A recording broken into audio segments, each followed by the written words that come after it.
very good afternoon, ladies and gentlemen. My name is Frank Njenga, and for this afternoon, I am the moderator of this webinar on COVID-19 in matters related to stigma and other related matters. The flyers that went out had indicated that we would be together with Dr. Kitulu, who unfortunately is out of town on COVID-related duties. I understand that she's touring the coastal region to discharge her responsibilities. She sends her very best wishes. And for those who may not be aware, Dr. Jacqueline Kitulu has just stepped down as the illustrious president of the Kenya Medical Association. With us this afternoon is Provost Sami Wainaina. We will refer to him as Canon Wainaina. He is a provost at All Saints Cathedral, which is a wonderful, wonderful church. I've been looking at one or two things that he has said about himself in addition to being the provost. And the one I find most interesting, and I didn't know about this one, Provost, is that you enjoy cars and rallying. And that, for a man of the collar, is very interesting. You also say that you're shy and that people don't believe it. You like swimming. I think we should have more webinars, because then you get to know people we think we know that clearly we do not know. And then we have a professional colleague, Dr. Judith Awinja, a highly respected member of the Ministry of Health at Afya House. She works out of the headquarters. Her claim to being able to talk to us this afternoon is because she's actually the one who initiated and headed the community strategy program on home-based care. So really, there's no person better suited to talk to us about these things than Dr. Awinja.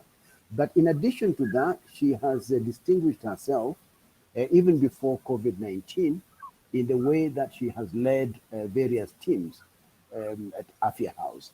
And we really look forward to hearing what Dr. Awinja has to tell us. You may remember that we did a poll, a live poll actually, in this webinar a few weeks ago. And what surprised us, and the reason we have decided to go with this presentation today, is because we found that 23% of Kenyans are not willing to visit anybody like who have tested positive for COVID-19. I think from what we know, there are way over 2,000 people, Dr. Awinja will tell us a little bit more about that, who have been discharged and who are on home care. How are we treating them? How are we responding to them? What issues are there around them? Thank you very much, Dr. Frank Njenga. Hello, and it is my honor and pleasure to be here today. Want to share with you my personal experience with COVID-19 and the issues of stigma and how I have been able to respond to that. And I'm happy to be in good health. Thank you. Thank you, Dr. Awinja. Hello and good afternoon to all of you. I am happy and humbled for you, all of you, to listen to me. And I thank you so much for taking this pandemic seriously as a country. And we believe we shall be there if we work as a team. Thank you very much. Thank you very much. And I will now proceed to do my, my presentation. So the first thing I'd like to say is what is stigma? Stigma is actually, next slide please, is a mark of disapproval. It's not a good thing. It's actually negative. and it leads to discrimination of the people who are the subject of stigmatization. And generally, the reason stigma is such a difficult thing to deal with is that what people do is they pick one characteristic of a human being, say he is tall or he's short, and that becomes the distinguishing characteristic of that individual. Recently, we have noticed that there are quite a lot of people who have developed a stigmatizing attitudes towards COVID-19, either because somebody has coughed or sneezed, or whether somebody has been told that he is from Wuhan or is a Chinese person. Bottom line, next slide please, is that stigma is based and grounded mostly on ignorance. We have also noticed that there are certain people who self-stigmatize. In other words, self-stigmatization, and it's very, very important, is when a person says that I have, say, schizophrenia, or I have tested positive for COVID, and they start behaving as though they are lesser persons in our society. And what this leads to is a social exclusion. So that in respect to COVID-19, you might find that people who have tested positive are not allowed to go to their places of work. They're not allowed to go back to their normal lives, and so on. But even more crucially is exclusion from family. And perhaps Sami Wenena will be telling us a little bit about family. I'd also really looking forward to hearing him tell us something about the church and how people in church are excluding or not excluding others, and so on. So there are serious consequences to people stigmatized other people. Now, stigma, there are different types of stigma. As I have said, people can stigmatize fellow human beings because they have one or other form of physical disability. There are instances where people are stigmatized because they're Christians, because they're Muslims, because they're Hindu, and so on. And as I said earlier on, people can stigmatize others because you come from the lake and we don't like people from the lake. You come from the mountain, we don't like people from the mountain, and so on and so forth. And this, our conclusion, and this is based on studies all over the world, is that stigma by and large is driven by a lack of information and ignorance. So really the best way to deal with stigmatizing situation is to give information, which is what we are about to do here today. Now, I was also asked to say something about ethics. The word ethics is from the Greek ethos, and it simply means customs, habits, and the things that we as Christians or we as Kenyans do or don't do. And these are norms of behavior that a particular group of people follow, and that's why it's the ethos or the habits of the people. But bullet point 4 there is very important, because whatever ethics we have, they must include a measure of responsibility to society at large. And I'll be coming to that in a moment when I talk about the Public Health Act, because you can only be an ethical person when you are not only dealing with what is in your custom, but also that which is good for the rest of society. Now, my presentation is about setting the scene for the presentations by Canon Wanaina and Dr. Winja. And I'd like to introduce 2 other concepts that may be relevant and or appropriate in their presentations. The first one is the relationship in medicine in general between privacy and confidentiality. Privacy is your right to contain and control yourself. Confidentiality relates to how the information that is obtained about you is treated, avoiding inappropriate disclosure of that information. However, and that's why we are here this afternoon, freedoms are not absolute and they are limited in certain circumstances. So this, the Public Health Act of 2012, I'll be corrected by Dr. Winje if I'm completely wrong, requires that the person who makes, for example, the diagnosis that Frank Njenga has tested COVID-19 positive, that person who makes that diagnosis has no choice under the law and must report that to government authorities. And if you don't do that, the Act requires that you be taken to court and punished.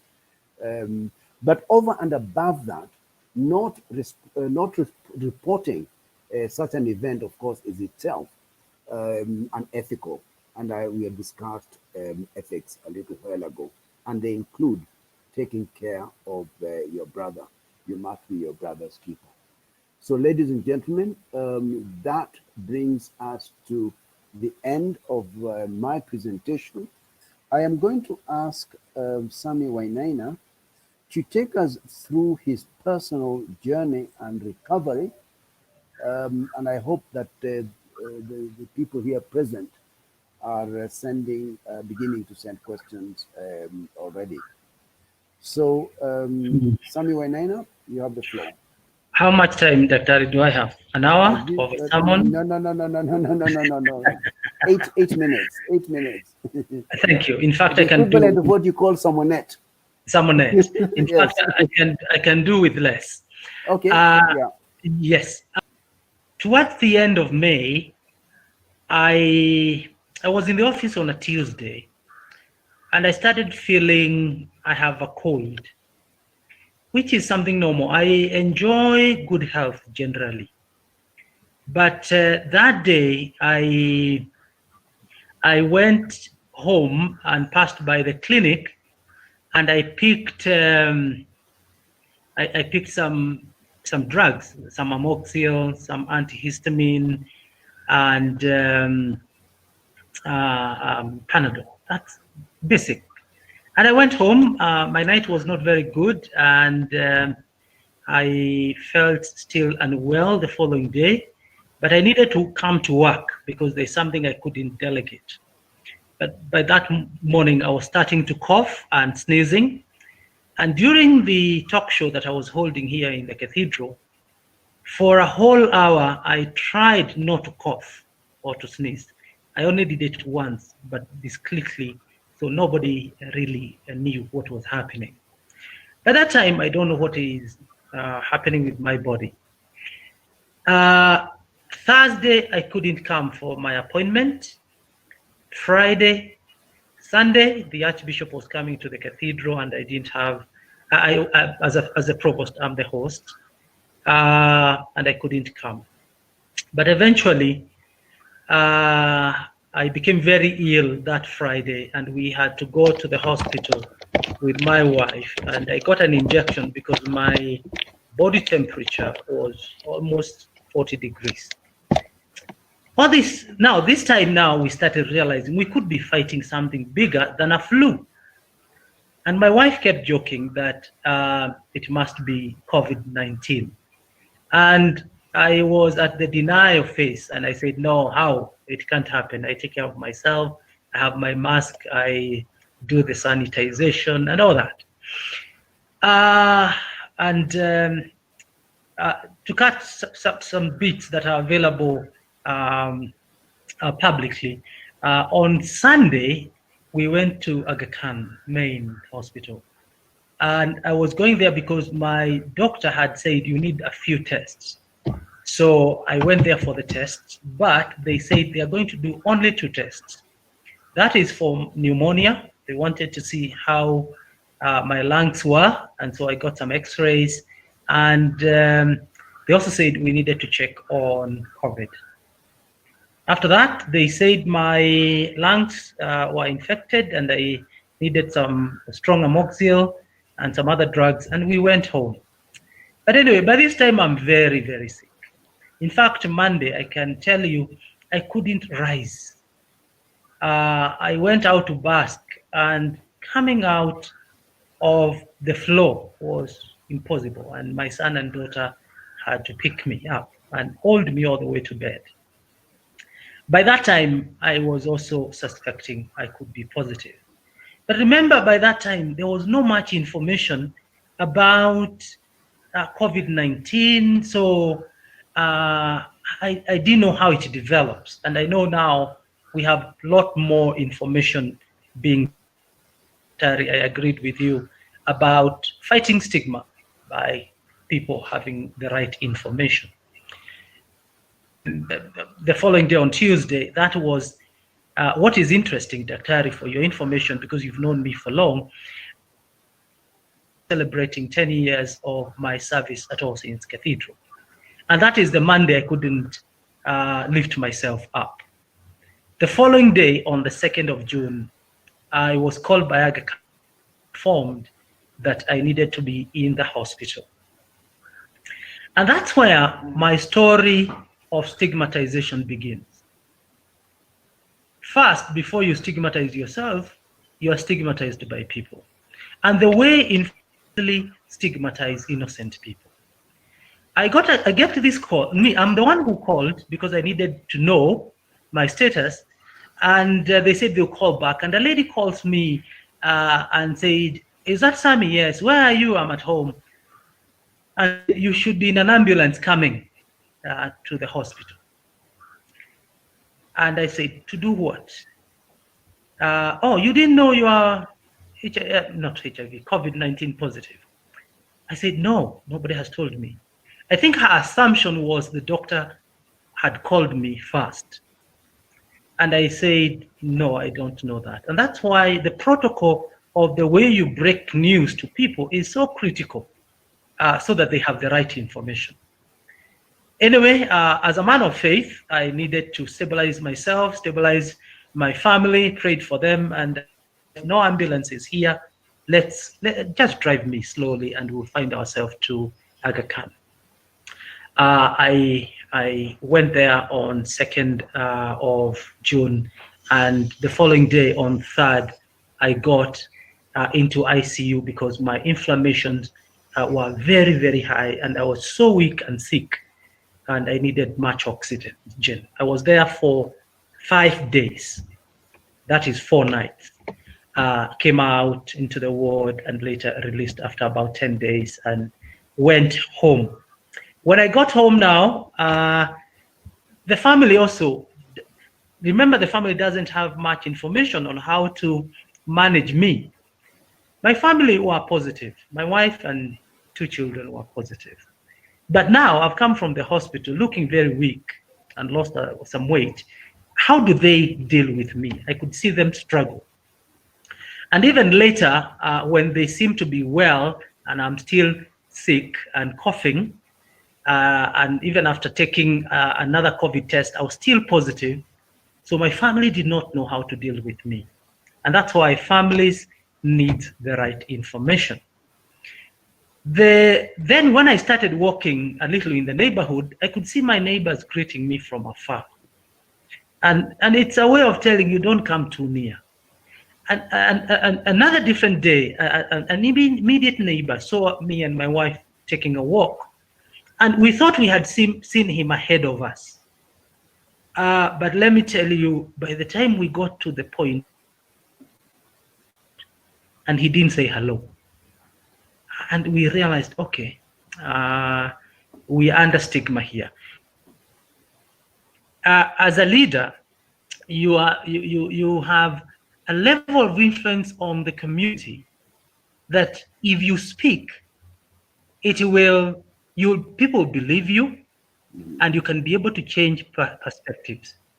But can I say the last thing? When I came back to work, which must have been last week, when people saw me, I expected them to go away from me. Now, what was funny, I saw people wanting to hug me. They were so happy that I was alive that they wanted to hug this guy. And I told them, no, I still use my mask. I still take care of myself, because people have this information that once you have had the virus, your immunity is good and you can't get it again. My doctor said, no. That is true, yes, but this is a new virus. We don't know how it behaves. So keep yourself safe even after the experience. Kind of just tell us, most human beings will never be in intensive care in any hospital in the world, because that's the way life is. Just give us a feel of what it was like for you to be in an intensive care situation. How does it feel? What goes on in your mind? Remember, I'm a pastor. I have gone to many hospitals to see the sick in hospital. I have been to an ICU. But COVID-19 ICU is not like a normal hospital ICU. You know, this other one, you can see curtains and you can see your neighbor there also struggling to breathe. This one is a cage where you are alone there. The doctors that come there only come maybe once in a day. The nurses only come when maybe they are bringing food, and medication. So it's a lonely place. But apart from that, you don't go visiting an ICU for the sake of it. You need care. You need help. You are helpless. You can't do anything for yourself. And I can remember what the doctor said after I became well and we could now, I could hold a conversation. He said, Sammy, one thing I realized, well, you are so sick that you only answered with one word or two. You don't have energy to speak. You don't have energy to lift yourself. Your neighbor is only a machine besides you that is giving interpretation of how your body is behaving. And I started understanding it. I could look and see my oxygen levels and blood pressure. I started understanding it. And even when you leave that place, it still keeps ringing in your mind. And so it's a place where your life is threatened. You are not sure about your life. Your energy level is so low that your faculty also goes low. Everything goes low. And you can only depend on the machine and also on the caregivers. Otherwise, it's a helpless place. You described in a recent interview your walk in the valley of the shadow of death. Maybe you could tell us what that means? Well, I didn't say that. That was the media, and you know, media can be sensational.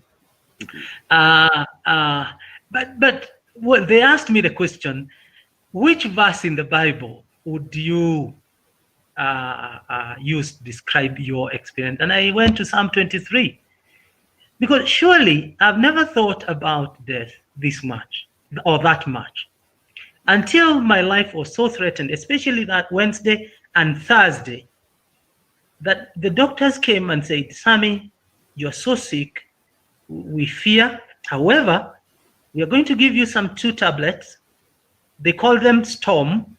Now, today I know the technical term, which is dexamethasone or something like that. Doctors are here, they can correct this preacher. And they said, this is what we give to very sick people in ICUs. You see, when a doctor tells you that, they're telling you how sick you are. When they start telling you your inflammations are in 700 plus, it tells you you are very, very sick. And so I thought about death. I thought about what is it that I should have done that I wasn't able. But remember, this time you're not able even to think much. Your body is very, very sick. So indeed, it became like a valley of the shadow. Okay, all right, okay. One last question, a bit cheeky on my part.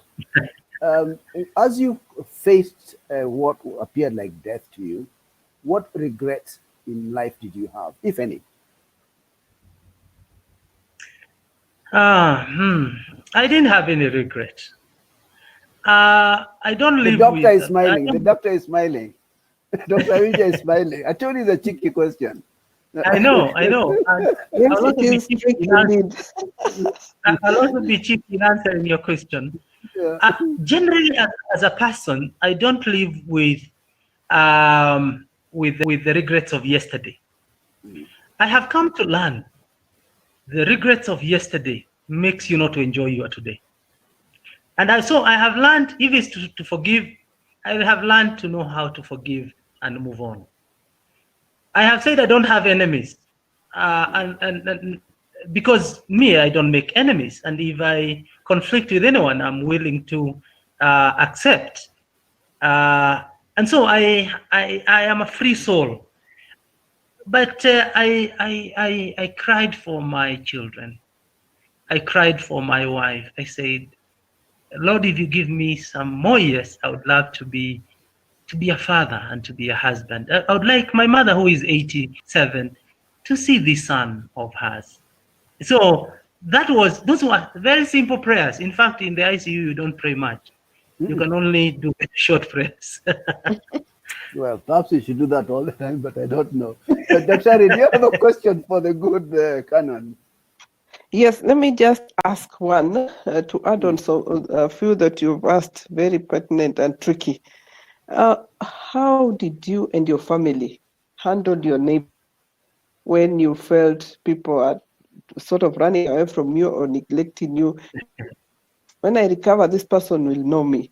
Or was running in your mind? How did you people handle it? That situation.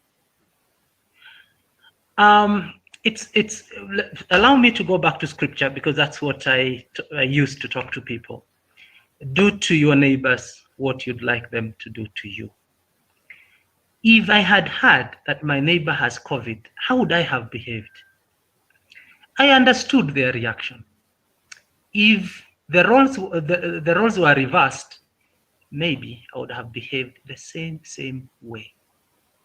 Thank you. Therefore, I decided not to take any grudge, and we didn't stop walking.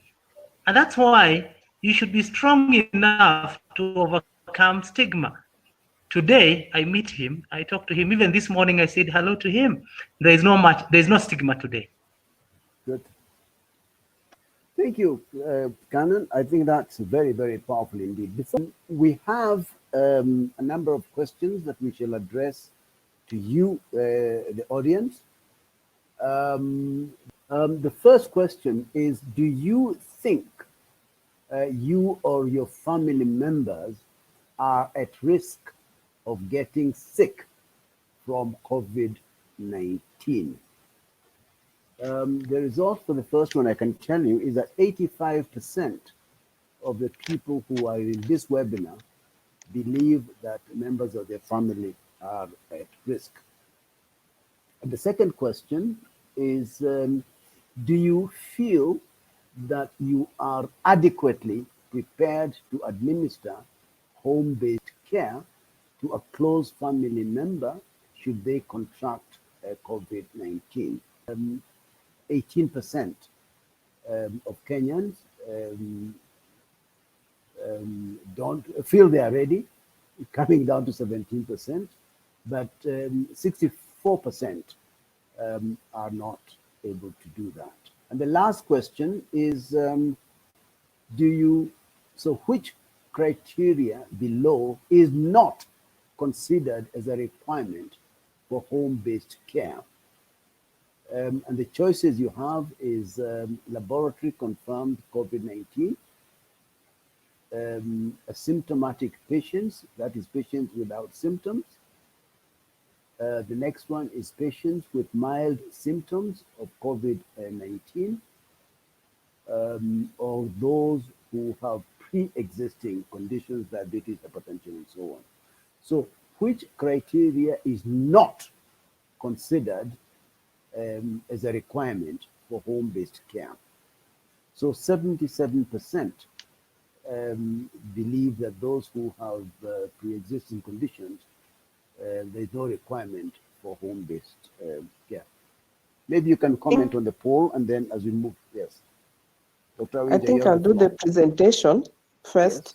And in fact, many people will see their answers there. This Oh, good. COVID came in Kenya in 13th of March. That is when we first diagnosed a patient with COVID. And since then, the numbers have been just slowly locked down and quarantining the ones who had come from outside. And slowly, but by now, up to yesterday, we have now more than 14,000. And the fatality case rate is just moving. It's just moving. And you will realize when you were on lockdown, people had to behave and they were scared when they had at first, when they heard about, then they had it has come to Kenya, everybody's running away to hide in the house, let it not get me, let me be, and we were secure. It wasn't moving that fast. But it reached a place when people felt this thing is a lie. Apart from just economical constraint, many people felt this thing could just be a lie. Why can't we go back and do our duties and do our things? What have you? And now, when it was opened up for people now to manage themselves, handle themselves, that is when you are seeing an upsurge. And it's really now scaring many people, especially after deaths of a few people that are known to them. Now is when they see the reality is dawning on them. But now you see they get to catch the illness, and most of them feel completely once they get it. Even somebody, just a neighbor or a family friend has been diagnosed positively, and yet him is not, but he's already very sick. And that kills them faster than even before they could do anything else. So what is this home-based care? Actually, it's just the exclusion and care of persons extended from the health facility to the patient's home. As you know, we are now getting, and this is through family participation and community involvement within available resources and in collaboration with the health. And that is what somebody wanted to know even much better. So therefore, who are these patients eligible for? Sorry, who are these patients eligible for home-based care? As you can see, these are some of the choices that were asked. One of the questions is now being answered. We have laboratory confirmed. We have asymptomatic patients or patients with mild symptoms of access to space for home-based care. These are the people who are eligible. And I think it's now getting to answer some of the questions. How about the feasibility of the home? We may realize, as I talk about this feasibility of homes, you may realize we have some not get somebody to seclude him or herself in a room. As much as we say a patient is suitable enough to receive care at home, appropriate caregivers are available at home. And you can see many people are saying they are not ready to take care of their colleagues. And then there's a separate bedroom or isolation space where the patient can recover without sharing immediate space with others. This is the place where many people will ask questions, particularly in places where you may have maybe 4 or 3 people living in one room. It becomes a challenge. So this is when we say some areas, especially in the informal settlements, they'll have to look or identify an institution where we can keep such like patients and also have the caregivers readily there available to help. And we are trying to get areas or places whereby we will not incur so much resources. These are the things that we consider when we check on eligibility of a place somebody needs to stay. And when they get there, they should also see how they should cover themselves with a face mask. They should have at least, they should maintain that the 4 things that we have always been talking about. And even the linen of this patient should not be mixed of just taking precautions. It's so difficult for many, but when we continue practicing, we just get to know. That is how many people achieve. So on referral system for patients in progress, at least from time immemorial, when it started around in March, we gave people a number of 719 to call, and it is still functional up to today, or text *7119, and you will be helped very fast. And the ones who are caregiving, the patients or caregivers should further notify the designated healthcare worker, because we have healthcare workers who have been designated in such areas. You should just call, get in touch with them, and they will know what they will take the necessary appropriate measures for referral. On response, when the caregiver or household contact develops symptoms, you've had Canon say his family members contacted, and it's just because they didn't know what to do. The caregiver should immediately notify the designated healthcare worker, and the healthcare worker will inform the rapid response team, which within their jurisdiction, and they will do the necessary action, and the patient will be taken care of as fast as possible, and he will be in safe hands. So when do we end this home-based isolation and care? This is for an asymptomatic patient, at least 14 days, and for symptomatic patients, no fever for at least 72 hours. That is around 3 full days. If testing is available to determine if a patient is still infectious, at least it should be done.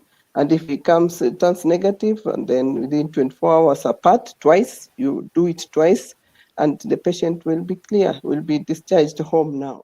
So what should the caregiver do? Just make sure the routine that the patient used to do for maybe a diabetic patient, maybe a hypertensive patient, routine that used to do, continue reminding the patient, because right now, as you heard Canon say, he could not even think. So it is you to think and help the patient, because you understand the patient even more. And emotionally support, being a stable companion and supporter in all matters. In the case of home-based care, we are using electronic monitoring called the Jitenge system. Once you put a *299#, it will direct you on what you're supposed to do. You register. Once we understand you are one patient being health workers or through the estate management, once they inform the system, you'll be put in that system and you'll be registered. So you'll be reminded every 24 hours. You need to take your temperature. There's even a form that is given electronically. Have you taken your form? If you have not responded to that, they will keeping on until they come and track you and trace you. So this electronic system of monitoring has really shown very much improvement. It was tried in Mombasa, and I can see it is doing so well. And we are now doing it even in Nairobi and many other places. Help each other. It was said, I help you and you help me. Take care of yourself, take care of me, I take care of you. So let us help each other. Let us not ignore, and let us face off this stigmatization, and we shall see through everything moving on well. Thank you so much. Oh, thank you, Daktari. That is an excellent summary of the situation as is. Is there a preventive diet or a curative diet? Daktari? We really ask people to take a lot of anti-inflammatory diet, which is just green leafy vegetables, kuma wiki tu ya kawaida, na spinach. You can, when you take your white meat, is very important, fish, chicken, and the rest. You can use garlic, which is very important. You can also use tangawizi. These are anti-inflammatory foods, because when you are infected with COVID, there's so much inflammation. Block are those small holes that respire or take oxygen when you are breathing. So when these clots block, it becomes a big problem. So when the lungs get inflamed, it blocks this alveoli. So when you take anti-inflammatories foods, it will remove the inflammation, will not be there so much. It also helps in so much. Also take a lot of hot stuff fluids. It's also important. Nikukula too so much of fruits, even like oranges, apples, such like I've mentioned a number. I've mentioned the green leafy vegetables. I've mentioned white meat. I've mentioned ginger. These are sort of foods. You can even Google for more and see even more anti-inflammatory foods. They are very important for you for now. Thank you, Daktari. Canon, Wainaina, do you have a comment on on Dr. Winja's presentation? Yeah. Yes, just Dr. Winja, let me ask you 3 questions. Number 1 is on isolation space. When you talk about home-based care. When I was in hospital, I thought about the poor. And if you look at the city and many towns, you'll see that the informal sectors take about 60% of the people. How practical, how successful will this be? 1, the space. Number 2, how do you feed people?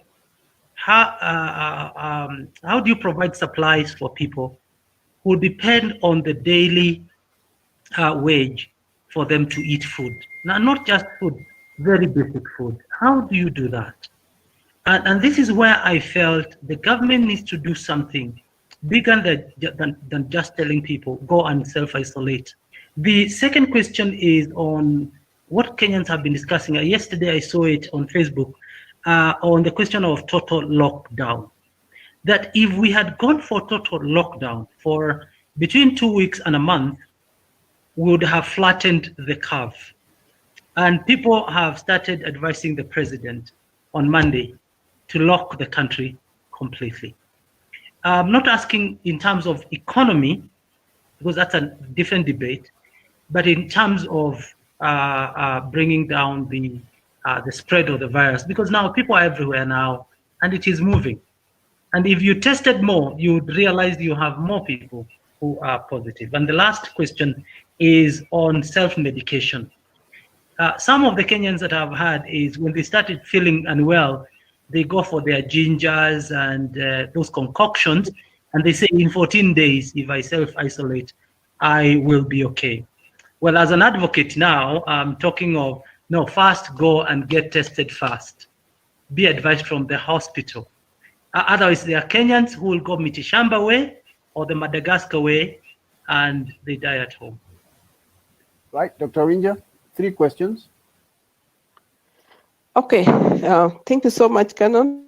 You've answered quite some of them. In fact, you've answered some questions, and I'm glad about that. Let's start with number 1, isolation space.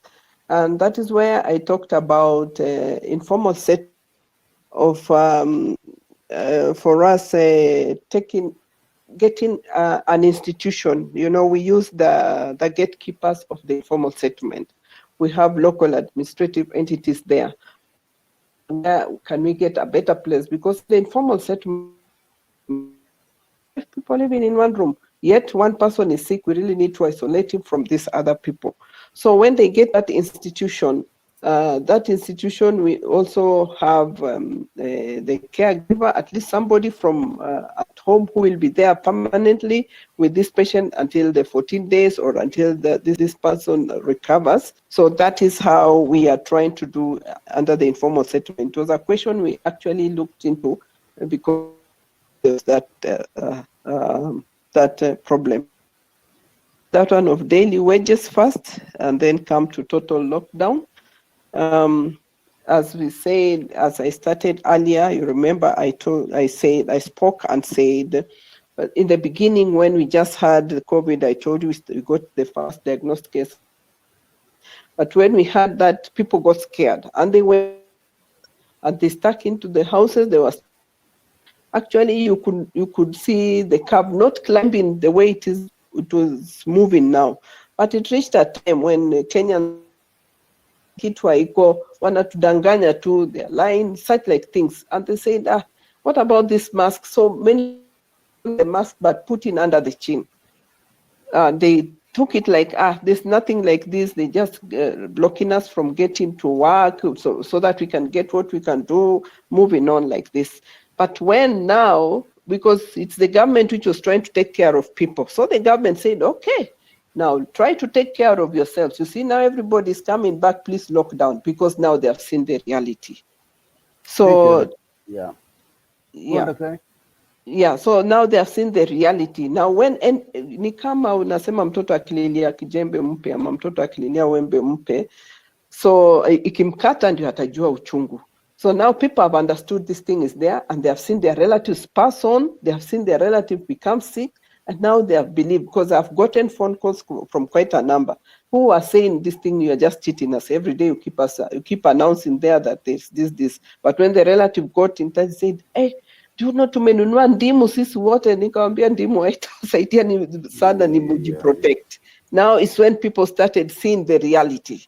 And now, up to now, people now understand. That's why you can see you are talking about them requesting the president to lock down the country. It's because now they have seen the reality, but what we are emphasizing is just people to take care of themselves much better. Just use the strategy that has been given, very simple: keep distance, put on mask, wash your hands, sanitize your hands, and when you're coughing, just use your elbow. Such like things will help, and we shall move on quite well. About self-medication, people, in fact, quite a number of people, the way I've told you, some called me and said, tumenunua ndimu yote hakuna kwa estate tena, because so and so, their neighbor had become sick. When they went to see the patient, he was told, no, you are not going to see this patient, we are suspecting something and something. When they waited kidogo, the patient was transferred to KU. And now it's when they saw the reality. They said, nitakula ndimu, you know, the way the president of our neighboring country was mentioning about taking ndimu and ginger. So they just took the self-medication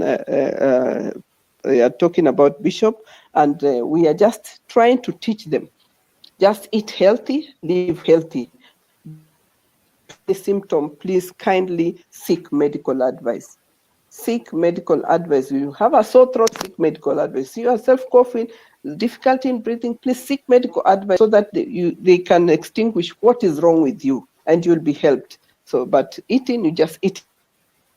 That's what I can say. Thank you very much, Dr. That is the government speaking. Dr. Winja works with the Ministry of Health, and when she speaks, it is government that is speaking about your health. Now, time has been eaten by I don't know what. We're coming to the very, very end of our afternoon. So I will invite Canon Wainaina to make his last comments. I will then ask Dr. Winja, and then I will be time for us to say goodbye to each other. Canon, closing comments?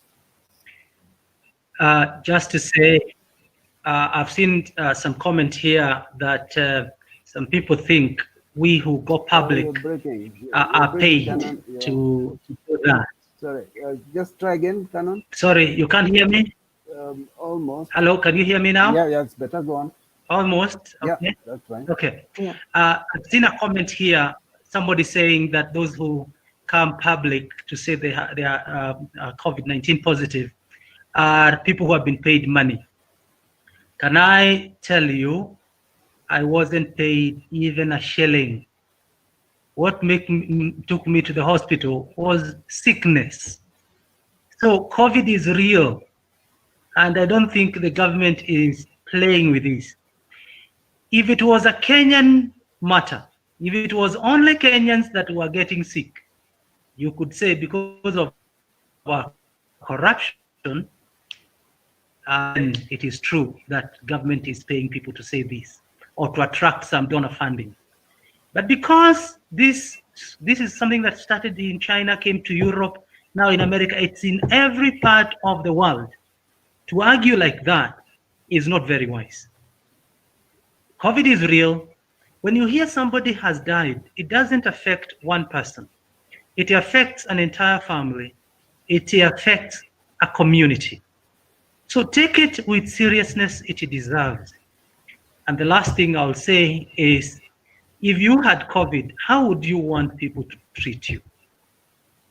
Please know COVID can come to you. When HIV and AIDS started affecting people, we talked about them. The moment you use them, it is about them, it's not about you.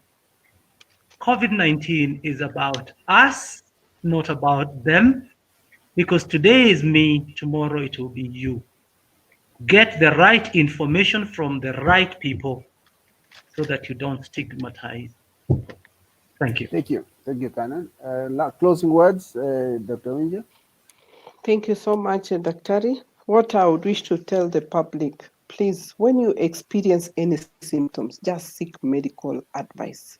Don't think otherwise, or don't think, let me try and test first of all. Is it true I'm not breathing well? Is it true that I'm coughing? No. Once you just see the symptoms that are mentioned for COVID-19, please just seek medical advice, and you'll be advised accordingly.